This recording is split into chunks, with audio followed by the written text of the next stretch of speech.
Well, it looks like we got a new top hit song.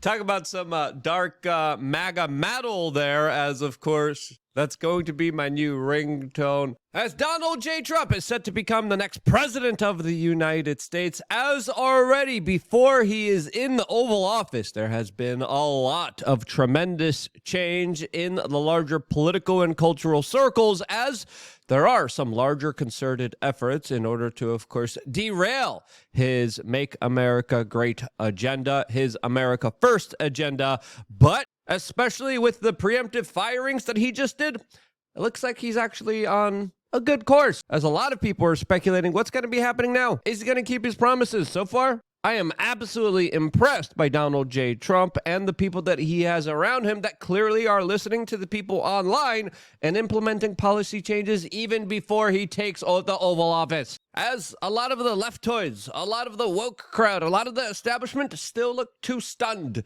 to even comprehend exactly what's going on here, as other people are saying, it's just a little bit too quiet here. As CNN even couldn't believe themselves when they talked about all the records that Donald Trump has personally broken this specific election cycle. Holy Toledo. All right, Trump gained ground in 49 states and the District of Columbia compared to 2020.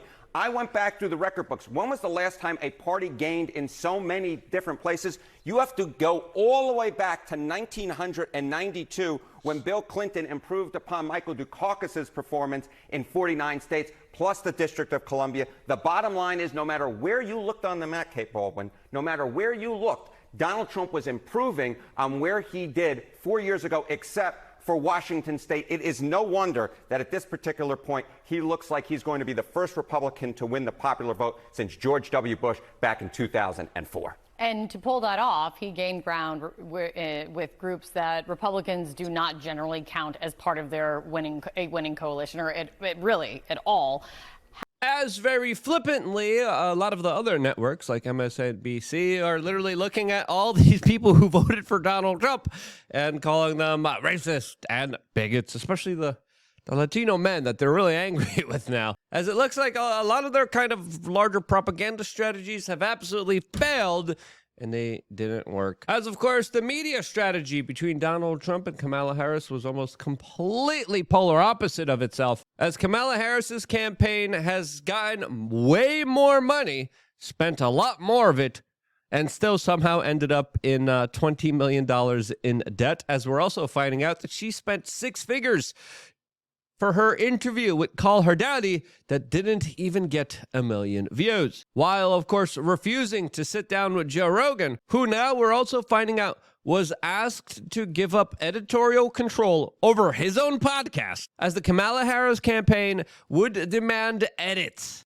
of a live, unscripted podcast as a major stipulation for her to sit down with Joe Rogan. And as I said before, Joe Rogan didn't need her. She needed Joe Rogan, and she, of course, refused to have a real, legitimate 3-hour-long conversation. All of this as Donald Trump's conversation with Joe Rogan already has over 48+ million views just on YouTube alone. This being one out of the 10 reasons why on the day before the election, we told you Donald Trump was going to, of course, win it, and he did. As now, Joe Rogan is urging Donald Trump for unity, as he just came out with a very urgent message right before just endorsing his presidential candidacy, saying this: we got a real chance to make real change. This is like one of the first times ever where there's a real chance to make real tangible change that's going to be for the good of everybody. Yeah, and he's got to unite people.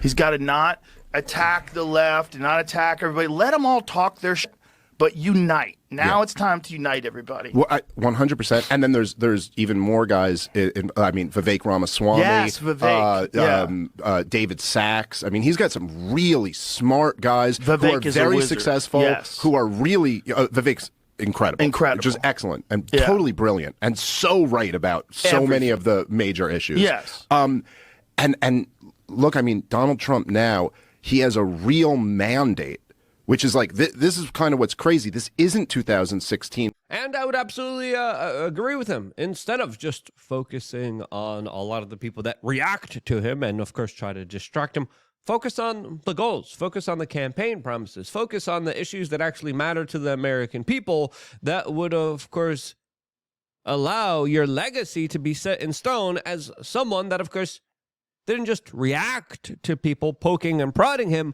but more importantly, acted in a steadfast way that ignored all of those haters, ignored all of those attacks, and implemented policies and changes that actually were for the greater good of this country, its people, and of course, its future. And I think Donald Trump is doing that, but there are a lot of things that are, of course, trying to stand in the way of that, as I do believe there is a larger concerted effort by the military-industrial complex to specifically steer him away from that. As just a few hours ago, we got news of an Iranian plot to take the life of Donald Trump, as 3 people have been charged, a part of a, quote, Iranian government plot to hire a hitman to take his life just 1 month before the U.S. presidential election in October, from new documents that were just unsealed by the DOJ and the FBI. As, of course, a lot of this, to me, has to be questioned. I want to see the evidence. I want to see what's going on here. The few photos we got of the tools that these 3 guys were able to, of course, garner,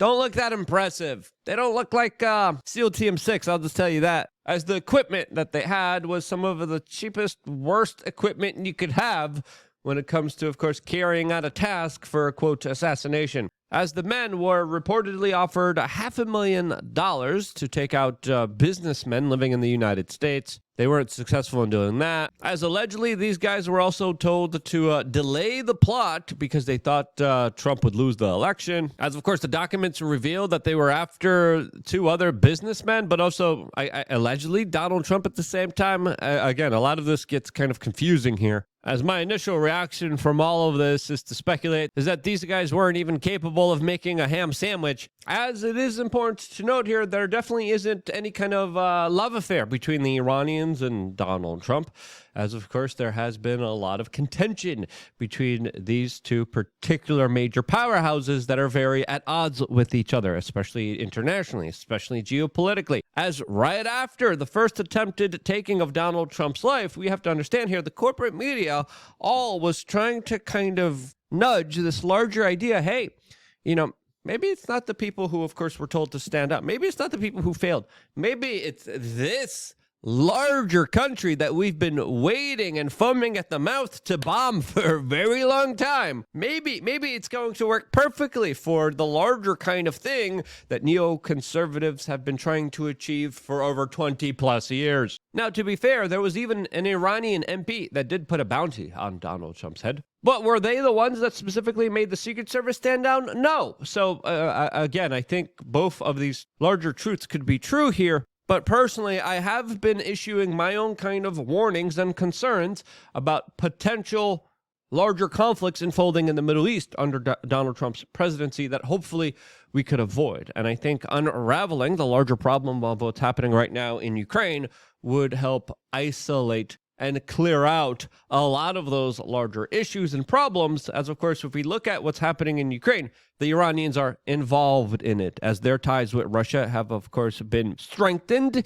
through the larger kind of trade policies that they have kind of implemented, along with a lot of the military advanced tech that they keep sharing with each other. The Iranians give, of course, the Russian drones. The Russians give the Iranians air defense systems, fighter jets, and, of course, even helping them with launching satellites that, of course, they will be using for their own personal defensive and offensive possibilities. As, of course, taking a step back, looking at this geopolitical situation, this is something that is extremely serious that needs to be dealt with in an extremely careful, smart way. Now, will Donald Trump deal with it in a thoughtful way?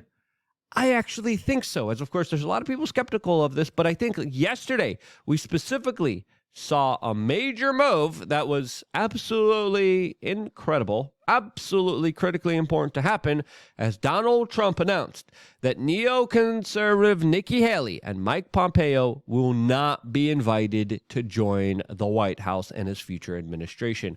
A move that, of course, had me shocked. I was like, what? he really did this, as of course there was a major call by a lot of people like Ron Paul, Roger Stone, myself included, and a lot of other independent media types specifically saying, hey, please do not allow the foxes into the hen house. Please do not allow these people with horrible track records, horrible policies, specifically Mike Pompeo, that a lot of people were very concerned about, as Mike Cernovich specifically warned how he manipulated his security clearances to specifically go after Trump loyalists, how he cleared out the National Security Council of Trump backers, how he was for funding the Ukraine war, how he specifically was siding with prosecutors that were going after Donald Trump from the leaked documents case, and of course, more importantly, was plotting to take the life of Julian Assange for the criminal acts of journalism. As Roger Stone wrote a great article talking about why President Trump cannot trust Mike Pompeo, and after predominantly people from the internet, from independent media said, hey guys, I see this as a potential here. We really need to, of course, put a lot of attention on this to make sure that this doesn't happen. The attention literally resulted in policies showing exactly how Donald Trump's team is paying attention to what alternative independent media is talking about, listening to them, and then implementing policies because of them. And that's incredible. As, of course, this major move reassures a lot of us to have trust in the future here, as Dave Smith even took to social media and announced the Stop Pompeo movement is great, but, quote, it's not enough. Right now, we need maximum pressure to keep all neocons and warhawks out of the Trump administration. They have had their time at the table and brought nothing but disaster to the world and this country. America first. Screw the war machine, with Donald Trump Jr. literally responding by saying, quote, agreed, 100%, I'm on it. And this is incredible. This is really awesome. And seeing this type of response instead of something we usually would see from politicians that would either ignore this or even in some ways even get mad at Dave Smith for saying, who are you to make all these demands? Seeing that campaign, seeing Donald Trump's son respond to this positively and say, yeah, okay, we got this, is incredible. I remember being at the RNC this year. No neocons at all. No George W. Bushes, no Mitt Romneys, no Cheneys, no Haleys. And I was like, wow, this is incredible. This is a new Republican Party that, of course, needs the greatest people in our society to come forward and work with them right now in order to truly try to make America great again. And that's awesome, and it's beautiful to see. As, of course, RFK Jr. is literally talking about sending bureaucrats from the Public Health Agency who can't be fired over to the new HHS headquarters in Guam, of all places. Yes, RFK Jr. is now talking about all the people he can't fire. He's going to send them off to Guam, which is a very far place in the middle of the Pacific Ocean that I've been to before, and it's really out of the way. As even the Haktua girl is coming out and saying good morning and free Ross with these AI photos, as of course Ross Ulbricht is set to be free on the first day of Donald Trump's administration, as Bitcoin has hit record highs of $80,000 for the first time, as Donald Trump has promised to, of course, free Bitcoin to the world without any kind of draconian rules, regulations, and government oversight that, of course, would hinder its growth and trading possibilities. As, of course, now, with reactions like this, the future looks bright.